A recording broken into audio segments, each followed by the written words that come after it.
to see your shining faces. So I'm really excited to have Allie here today. She's going to be talking about defining balance for you and by you. So I'm going to go ahead and kick it to Allie so we can maximize our time. And thank you all for joining us today. Awesome. Thank you so much, Jennifer. I'm going to go ahead and put our workbook into the chat. So this is something that you are welcome to download and utilize during our conversation if you would like.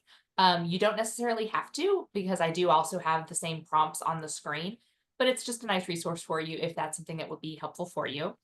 So we're going to be talking today about defining balance for you and by you. So to give a little bit of context of the lens that I come from with this, I have personally struggled with this quite a bit over various points in my career. So it's something that I've become pretty passionate about helping others work through. As many of you may know, I'm a wife, I'm a mother of 2 high schoolers, and I have always worked outside of the home in increasingly demanding roles. And to spice things up a bit, in case that wasn't enough fun, I left the corporate world in 2023 after 20 years working in all aspects of human resources and learning and development to launch my own business, Movera Coaching, where I provide executive coaching and leadership development and talent development consulting services. So while I certainly won't claim to have this all figured out, I can say that by using many of the techniques that we're going to be talking about today, I have gotten to a place where I have a sense of balance most of the time. And when things start to get off track, I feel like I can course correct pretty quickly to get things back to where I want them to be. So my hope for you today is that you have a few nuggets and a few insights from our conversation that you can take away and create a little more balance in your world. And I will say a lot of this probably isn't going to be new information, but I find that so often, especially with women, we don't necessarily take the time to pause and think through some of these things. So that's what you're going to find today. We're actually going to take some time to do that. So first things first, I would love to get a little bit of interaction. You can either take yourself off mute and speak, or you can put your comments in the chat. But I'm curious, when you think about balance, what comes to mind for you?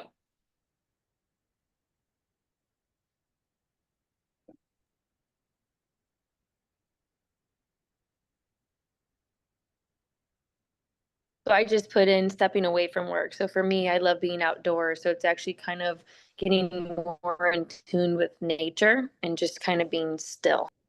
Yeah, absolutely. Speaking of nature, my dog is now barking at my office door. So while the rest of you put your comments in the chat, I'm going to go let her out real quick so that she doesn't interrupt us any further. Okay.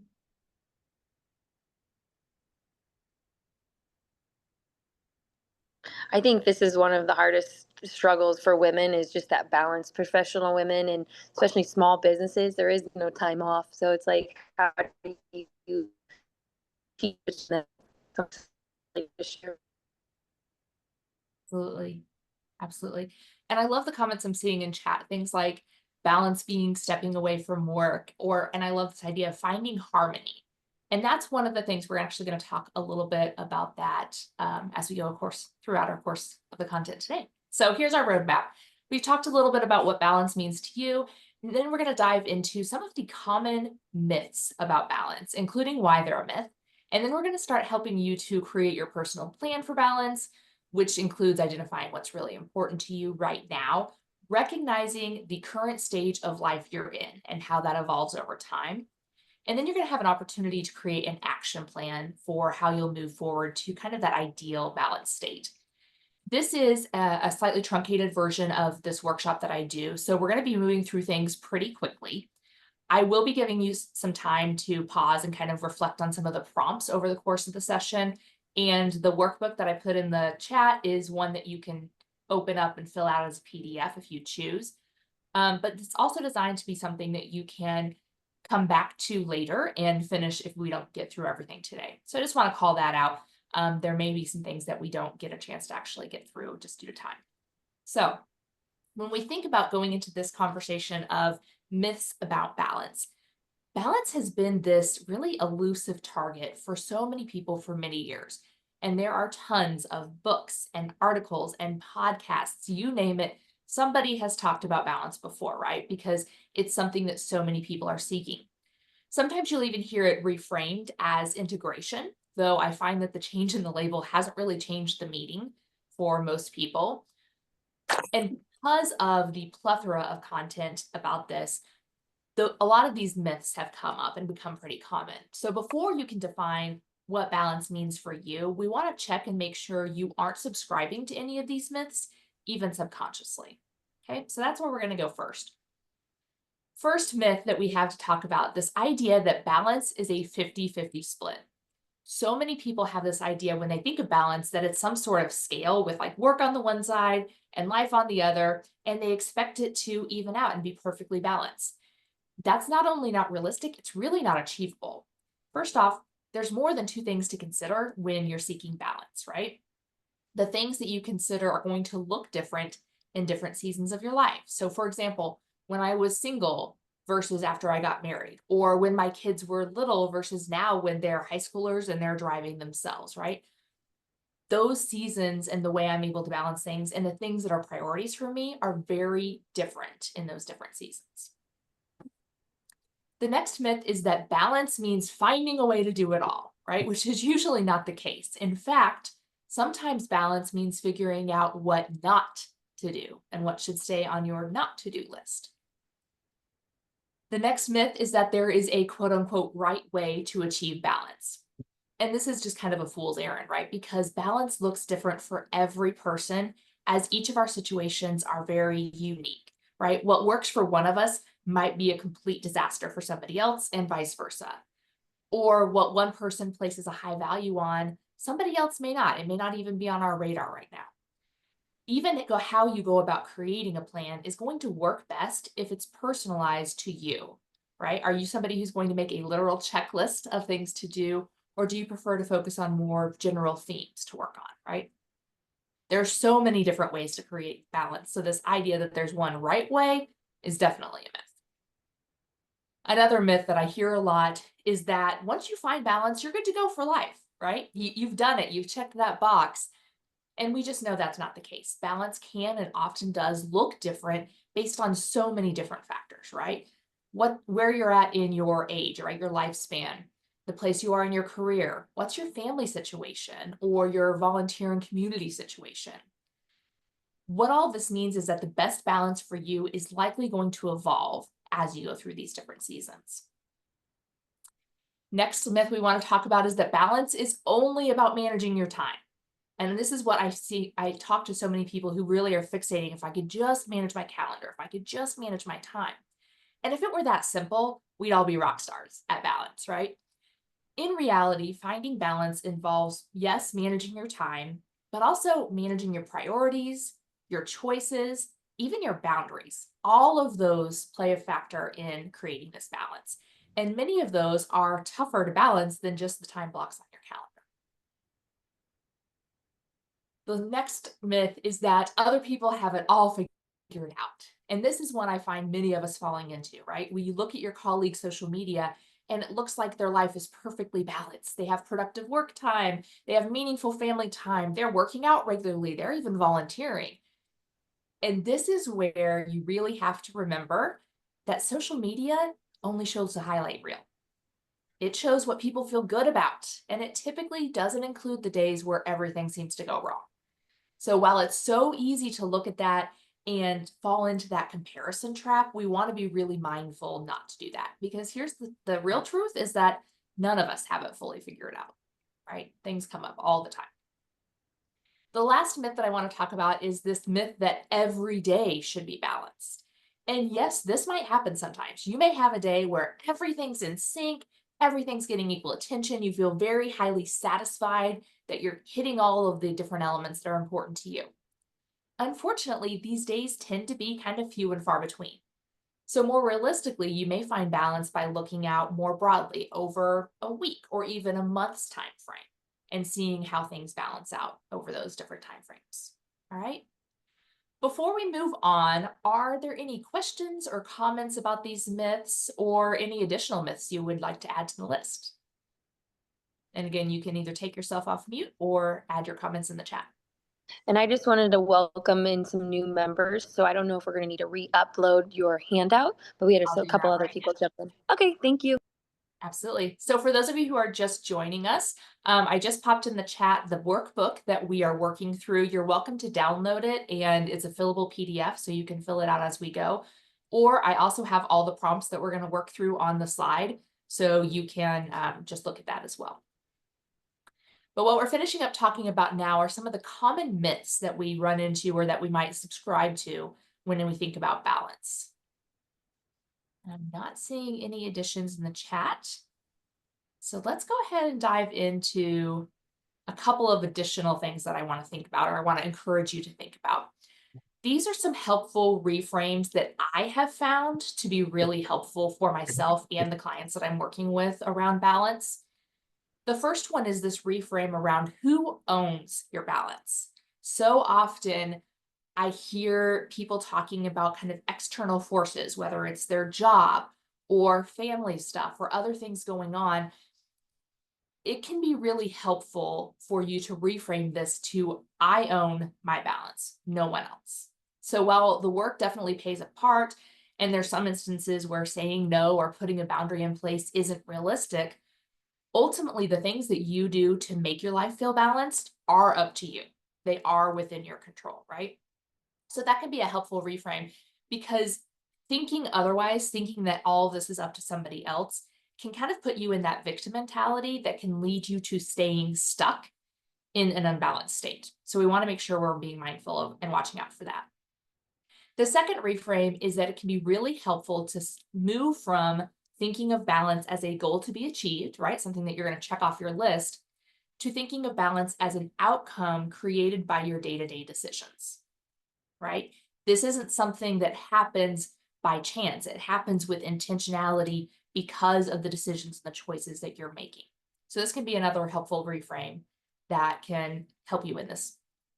And the last one is a little bit of wordsmithing, but for some people, the word balance is a problem in and of itself, right? So if that's you, it could be helpful to let go of that word altogether and to replace it with things like integration, or some people talk about the life wheel. My personal favorite is thinking about pursuing your passions, right? That's what I try to focus on. And this isn't intended to be about playing word games, but rather removing any potentially triggering or charged language and embracing language that feels empowering and motivating to you. Because if you feel empowered by this, you'll have more inclination and motivation to lean in and try to take ownership and do something about it. And I've shared up here on the screen one of my favorite quotes, actually shared with me from a leader that I worked with at BJC for many years, that really sums up this idea that I love about pursuing your passions. And it says, the master of the art of living makes little distinction between his work and his play, his labor and his leisure, his mind and his body, his education and his recreation, his love and his religion. He hardly knows which is which. He simply pursues his version of excellence in whatever he does, leaving others to decide whether he is working or playing. To him, he is always doing both. I love, love, love this. I have carried this with me for I don't even know how many jobs now, because it's such a great reminder of this idea of pursuing the passions and finding time for the things that are important to you. So with that in mind, we're going to start the first piece of creating balance and defining balance for you by you. So that involves defining your current priorities. What's important to you, again, at this time in the season of life that you're in right now. Now, with this, please keep in mind that if there is something that you're not currently prioritizing, it is not currently at the top of the list for you, that's not saying that it's not something that you value or not something that you think is important, right? It just may not fit for you in this season of life. I can think of so many different times, especially when my kids were younger, when, for example, my physical health, which for me at the time meant working out, that took a back seat because I simply didn't have the bandwidth for it to be a priority. Now, that's not saying that I don't value health or I don't want to be fit, simply that in those seasons, it wasn't something that I could focus on. And I had to be okay with that, right? So to do this, we're going to take the next couple of minutes for you to jot down what are the things that are most important to you right now. There is a list you can see on the screen as well as in the workbook that you're welcome to borrow from, or you can just go ahead and make up your own. The catch here is that I'm going to ask you to select no more than 10 priorities. Ideally, you're only selecting 5 to 7. Why am I doing that? That's not just because I'm being ornery. This is to help you get down to those core critical things to increase your odds of success when you're trying to define your balance. So go ahead, we're going to give you a minute or two to identify some of those current priorities.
Give you about another 30 seconds to identify your current priorities.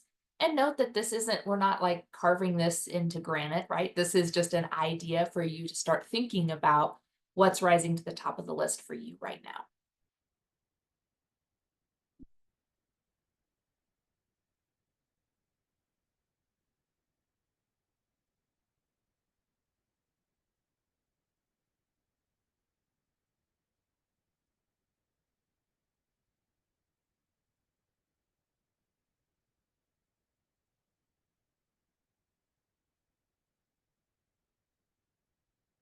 Okay, so now that we've identified what your current priorities are, let's go ahead and take a look at what you want to include in your ideal balance and what kind of what that current state of affairs is. So you'll see in your workbook, you have a section that looks very similar to what I have on the screen.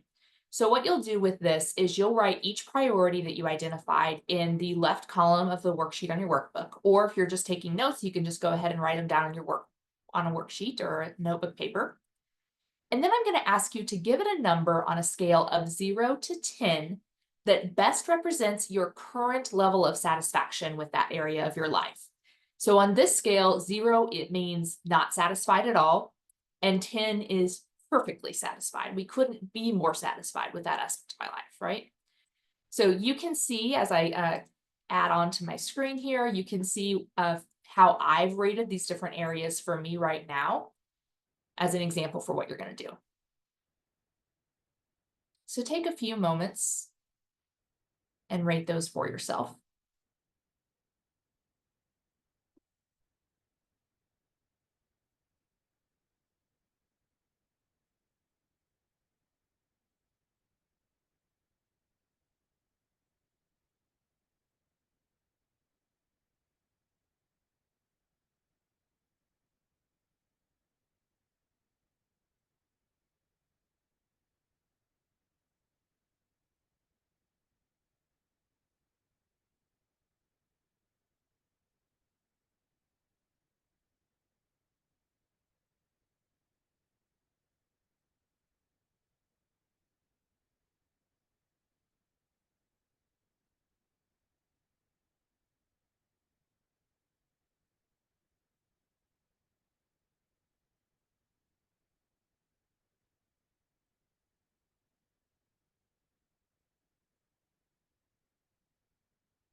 Give you about another 30 seconds to complete these ratings.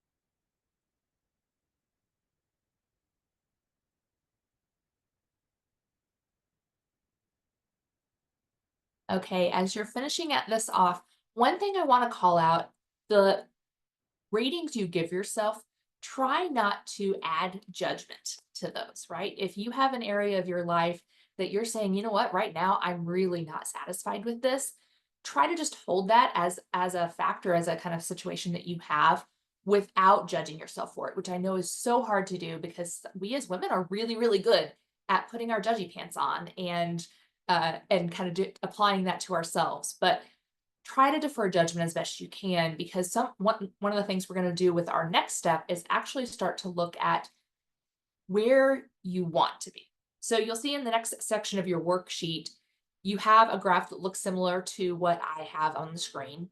So the first thing you're going to do is plot your priorities and their current state ratings on the graph. So you can see I've taken all the items that I had on the prior slide, I've mapped them out here, and I've put on the corresponding numbers for where my current ratings are. How do I feel my current state is for each of these items?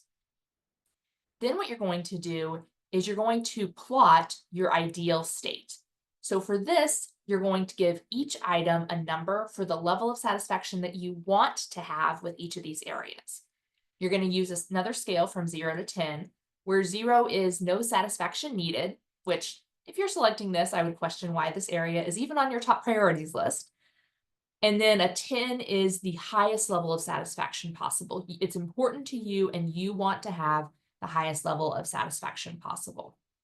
Now, you can absolutely select 10s for each of these areas if you want to. However, I urge you to consider how important each of these priorities is relative to other areas, specifically as it relates to the season of life you're in and where you're at right now, right?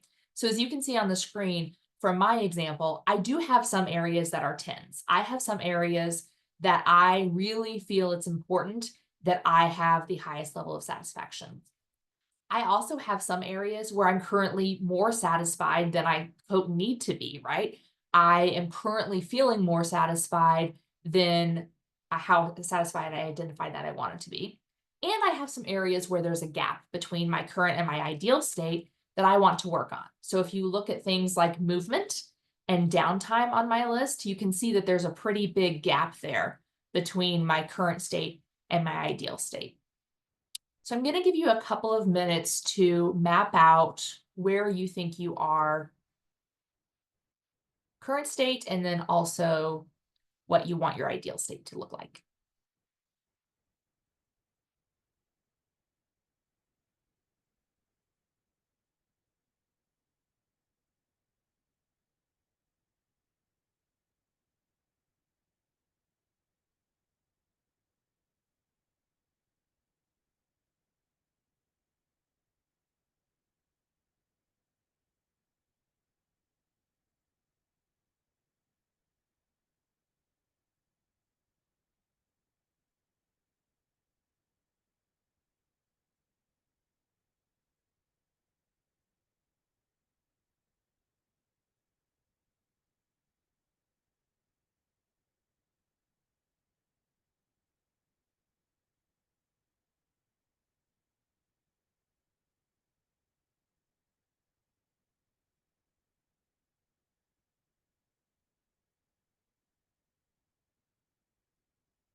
Okay, as you finish up mapping out what you want your ideal state to look like, I'm curious to hear from a few of you. What are you noticing as you look at your graph? Are you seeing things that are fairly aligned, or are you seeing gaps?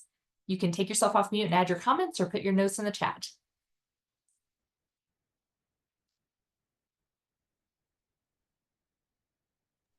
I noticed that I want it to be a circle, but it's very much not. Good insights, absolutely. Thank you, Jen. Any other insights or things that you're noticing?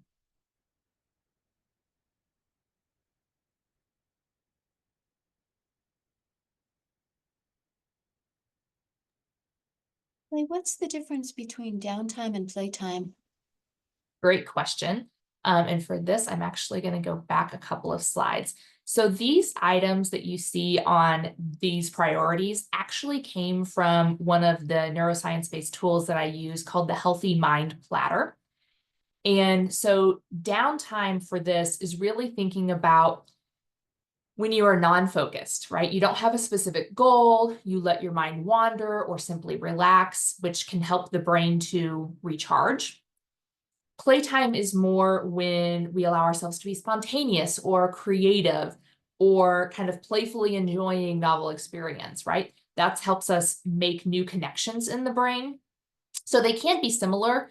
And this is where these are the words that I put on there, but you're welcome to interpret them or apply them as it works best for you. Does that help? Thank you, yes. Excellent. I think for me, I'm quite close to my ideal. And because I wear many hats, I feel maybe I need to improve and get closer, especially in terms of relationship. Because as a leader, you have what's in your heart, what you're passionate about. And sometimes leading people, they don't always buy into your ideas. So you don't always align. Yeah. And I'm like, why don't you just see I'm trying to help you? Or this is really going to work.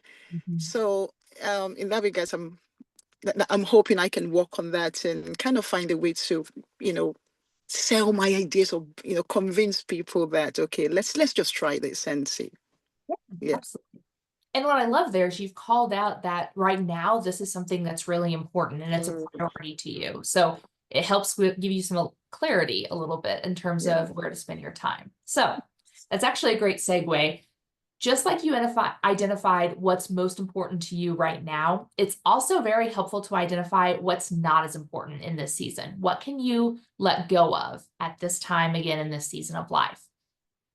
Now, note, this is not all saying that these things are not important or not things that you would like to do, but these are areas that are maybe not as important in the season that you could make a conscious effort to bless and release, or even potentially delegate to others. So you can see on the screen, here's some examples of things that I have let go of at various points in my life. At one point, volunteering, whether it was at the pet shelter, in the kids' classroom parties, any of that type of stuff, there was a point where that wasn't something that I could prioritize and I let go of it. Creating Pinterest perfect birthdays or events. Again, this gets into some of that comparison trap that we find ourselves falling into. There have been times when I have said, you know what? Our birthday party is going to be at a venue that's going to do all the decorating for us because I don't have time to do it myself, right? When my kids were little, that was something that we did. Same with homemade treats. There were times whenever I was absolutely going to make the Spider-Man cake and have it decorated and it was going to be amazing. And there were times when I outsourced that as quick as you possibly can because I just didn't have the bandwidth to make it fun, make it happen. Reading for fun is another thing. There's been seasons of my life, even though I'm an avid reader and I love to read, there's been seasons where I just couldn't do it. Exercise, I've mentioned that already. Cleaning my house, there have absolutely been seasons of my life where that has taken a back seat. So those are some examples to think of. What I want you to think about now is, and you've got space on your worksheet to do this, brainstorm some things that are less important for you right now that you could potentially let go of or delegate to someone else, right? When I decided I needed to let go of cleaning my house, it wasn't that we were just going to live in a pigsty or I was expecting my husband to take up everything, right?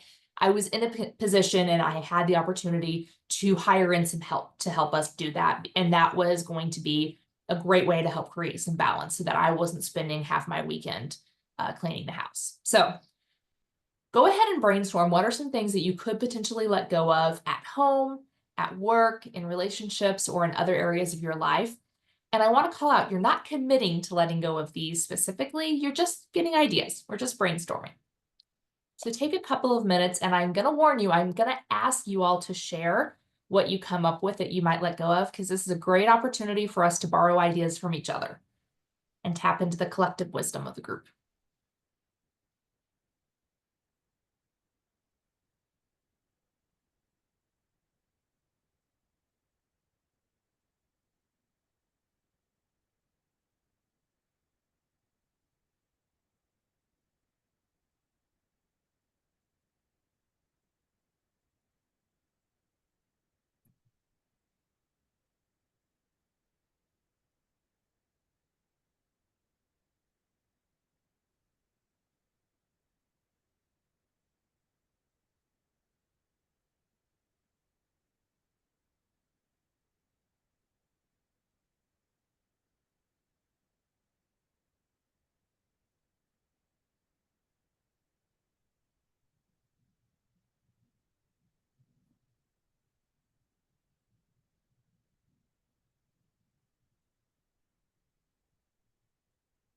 And give you about another 30 seconds to brainstorm some ideas. And then I'll ask if people want to share. I see there's already a couple in the chat.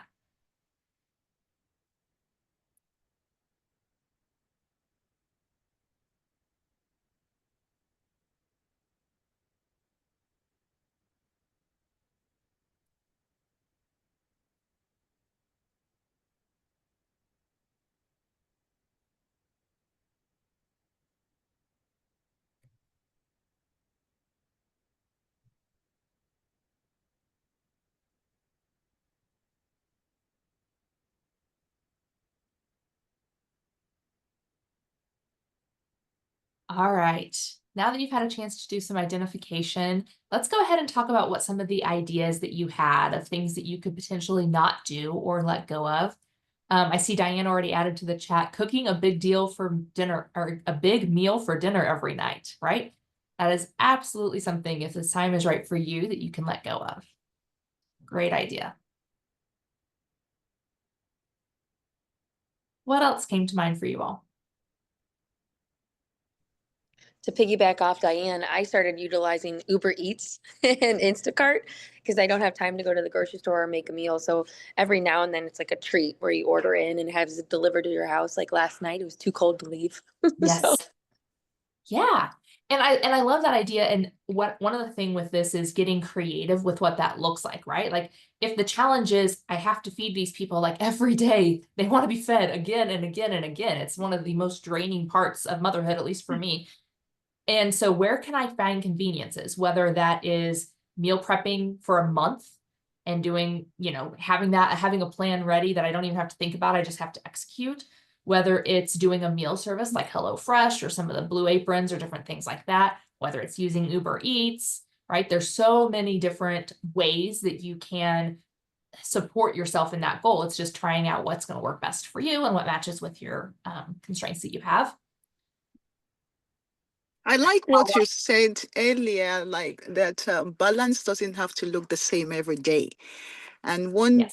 one of the biggest thing that I kind of did coming into 2025 is kind of take time out to recalibrate and, warm up my, do my oil change and my, and so-called my, service my engine so that I'll be ready to go for this year. But I see somebody just wrote something on our chat. I now see my time and my attention as very important. And I have to be very careful how I spend my time and what I give my attention to. So grit is one of my favorite thing ever. So because I learn a lot and I do grow a lot from this platform. So that's why. Yeah. Yeah. That's a great call out. And Erinella, you talked a little bit about some of the myths that we talked about earlier, right? That every day is going to be perfectly balanced, and that's just not the case. And also this idea of thinking of your time as currency, right? Time is money, time is valuable. So one of my mentors early in my career talked about how you can tell a lot about somebody's priorities by where they spend their time and where they spend their money. And I have found that to be so, so, so true, right? If you say something is a priority, but you don't give it any time and you don't support it in any way, is it really a priority? It's a good gut check for you.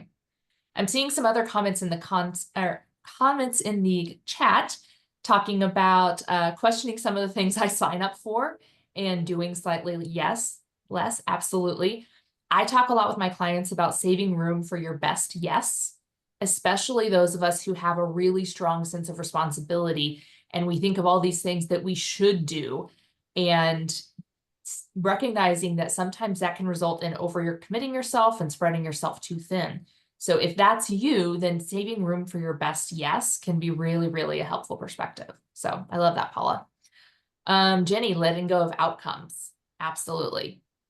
Letting go of some of those things. This is where all of this is kind of about being Elsa, right? Just let it go. See what are the things that we can let go and let breathe.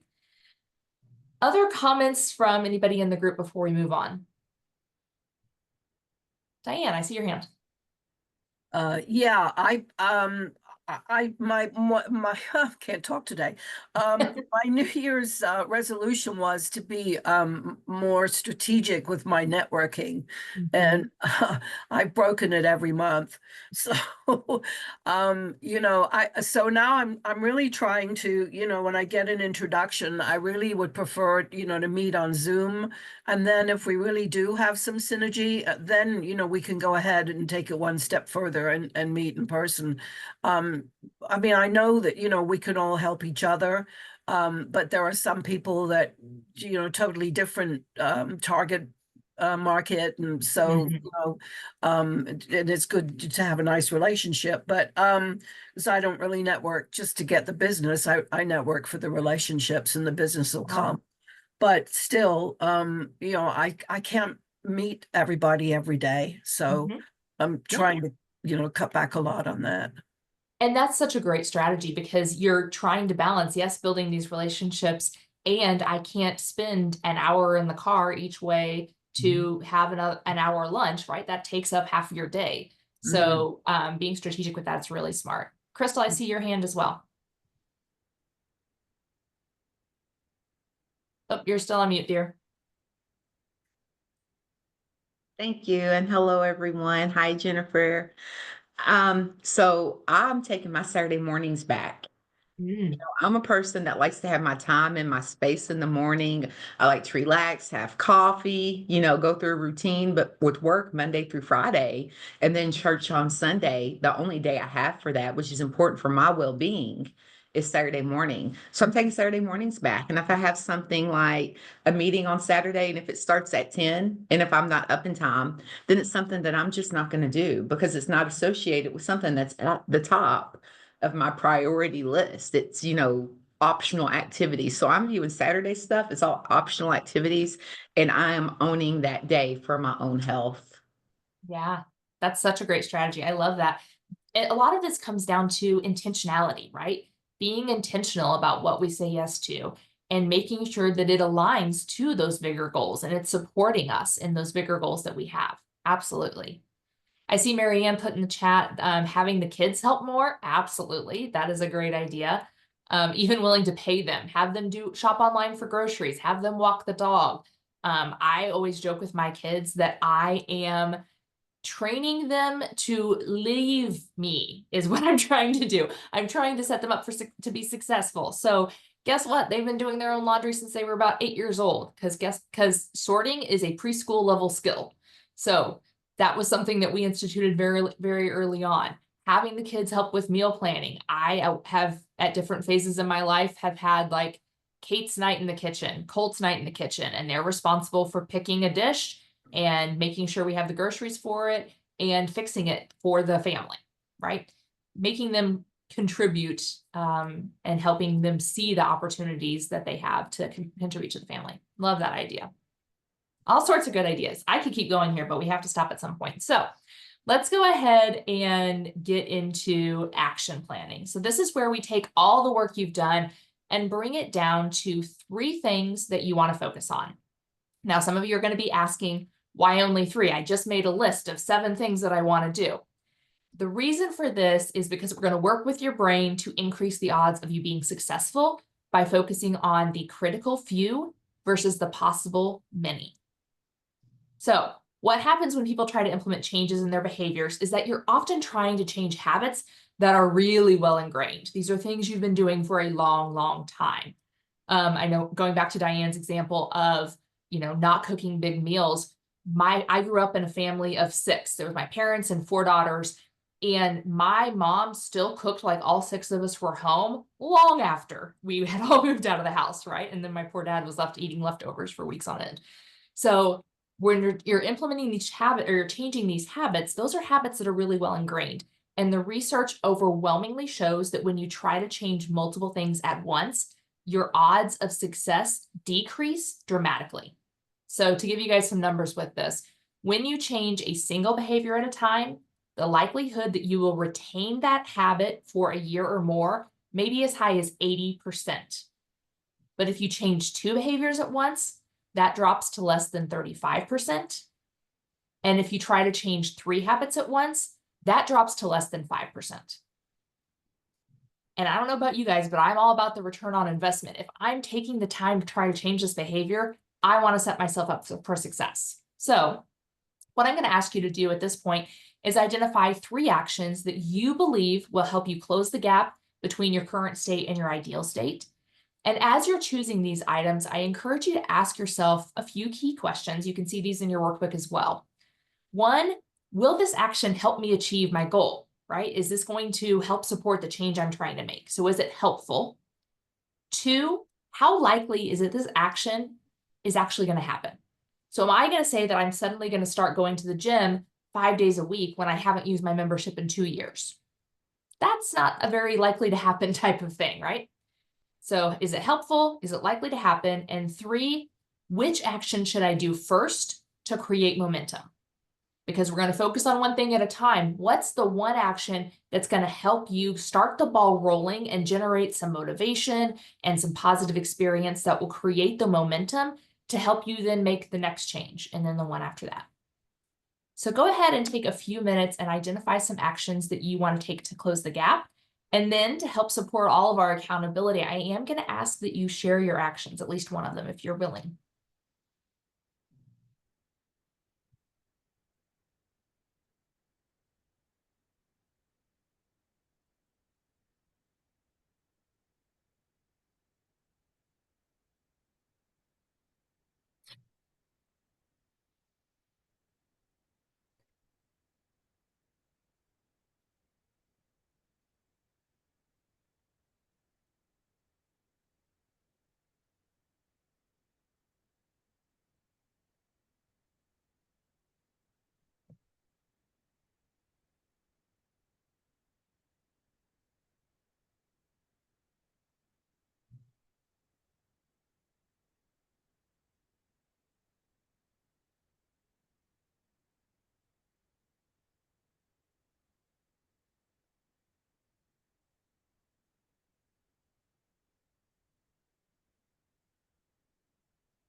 You've got your first action identified. You can go ahead and pop that in the chat, or feel free to take yourself off mute and share it with the group.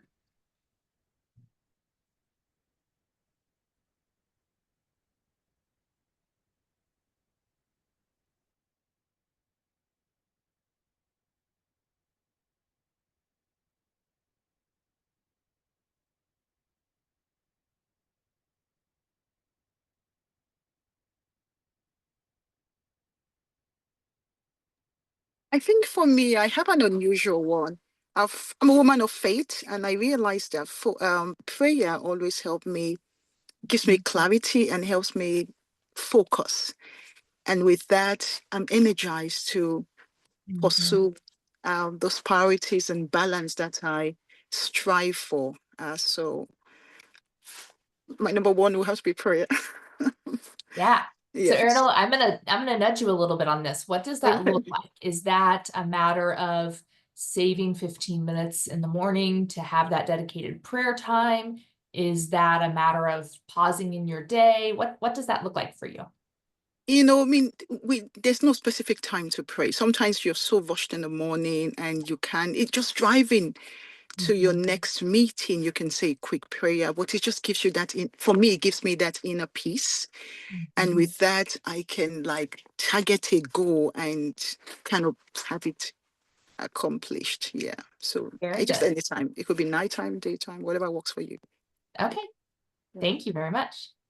I see Crystal put in the chat that she's going to go to bed at a set time at least 3 times a week. I love the specificity of that, right? Again, these are the things that makes it more likely to happen. So set yourself up for success that way. Paula says she's going to shift some downtime, so TV and phone games, to gym time, 1 to 2 hours a week. I love that idea. This is something, I know it's so easy to sit on the couch and like start doom scrolling and all of a sudden you've lost 30 minutes and you don't even know what happened, right? The time just goes into some vacuum. I actually tried a similar strategy where I made myself, I moved the apps on my home screen so that I wasn't seeing Facebook and Instagram and LinkedIn all the time. And so when I was sitting in waiting rooms or whatever, and I was trying to kill time, I would open up my Kindle app and read, as opposed to falling into the scrolling habits. So those little actions can make a big difference. I see Jenny's going to do some daily meditation. That's awesome. Janelle, lunchtime walks 3 times a week in the building gym. Very good. Jen's going to prioritize sleep. I'm going to nudge you a little bit on that, Jen. How are you going to prioritize sleep? What does that look like for you? So I've been working with Jenny, and I have been either trying to implement salt baths before bedtime, and I've actually for the past 2 weeks been taking 600 milligrams of magnesium or melatonin, and it's been helping me sleep because it's been very rare that I've been able to sleep all the way through the night. So that's been helping me. So actually just like reminding myself to take care of myself, and I'm starting with sleep. So put yourself on the list. Sometimes women need that, right? Put yourself on the list of things to take care of. Very good.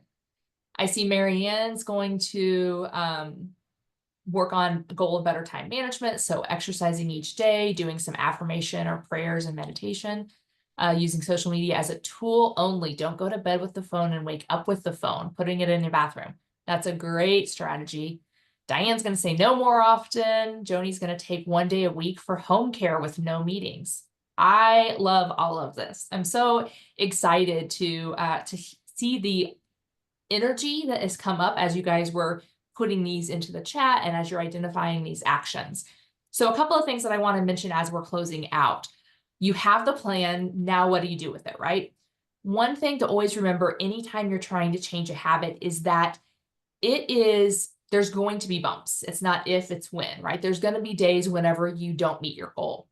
This is where trying something out and then taking time to reflect and see what's working, what's not working, what do I need to tweak, make the adjustments that you need to make, and then test again. And continuously iterating on that process is how you get to the point of change that sticks. Also taking time to think about what might get in the way, right? You've got this goal, you're really energized and motivated by it. What could be some obstacles that would come up and get in your way? And what, if anything, can you do to mitigate those? Or who can you tap into for support when you need to, right?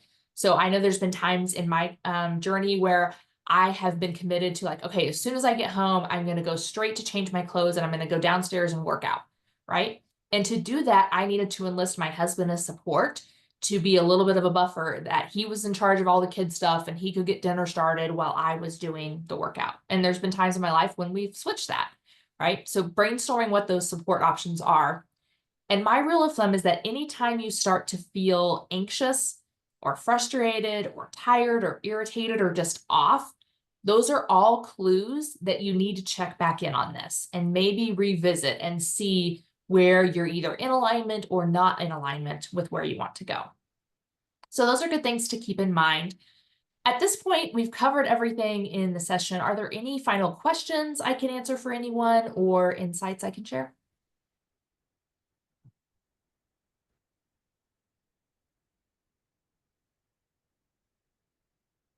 All right, hearing none.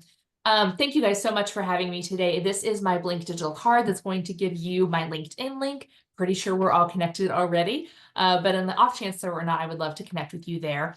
I do also want to call out the last section in the workbook that I put in the chat is going to have some recommended resources. So if you're looking to create more balance, I mentioned already, there's tons and tons of research out there about this, and this list of resources is a great place to start. One thing I do want to call out with the TED Talks in particular, you'll notice there's a variety of perspectives in those, some of which align with what we've talked about today, others offer other ideas. One thing is to think about how those recommendations align with your world, right? Because there are some that mention things that happen in an organization that may not align with what you can do within yours. So I included them because they're good nuggets, but just want to call out that those are a lot of different ideas that you can leverage. So thank you all so much for your time, and I hope everybody has a great day. Thank you, Allie. This was incredible. And I think it's a great reminder that we all need to take time to do self-care and reflect on what are the things that are out of alignment. So I appreciate your time. And thank you for everybody joining today. Thanks, guys. Take care.